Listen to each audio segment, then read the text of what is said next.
তো তোমাদের কিছু জিনিস বলি। আমার কাজের হিস্ট্রিটা বলি, সারা দিনের কাজ আমার কি।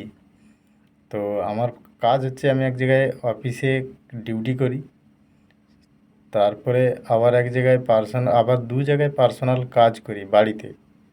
তো তার মাঝখানে ওখানে তো পার্সোনাল যাওয়া আসা অনেক টাইম লেগে যায়। তো তার মধ্যিখানে কী করি, ওলা উবের করি। তারপরে আবার এক জায়গায় আর এক জায়গায় কোম্পানিতে রিলিভার হিসেবে ডিউটি করি। মানে একটা ফিক্সড ডিউটি করি। তারপরে কি হচ্ছে, এক জায়গায় দুটো বাড়িতে কাজ করি।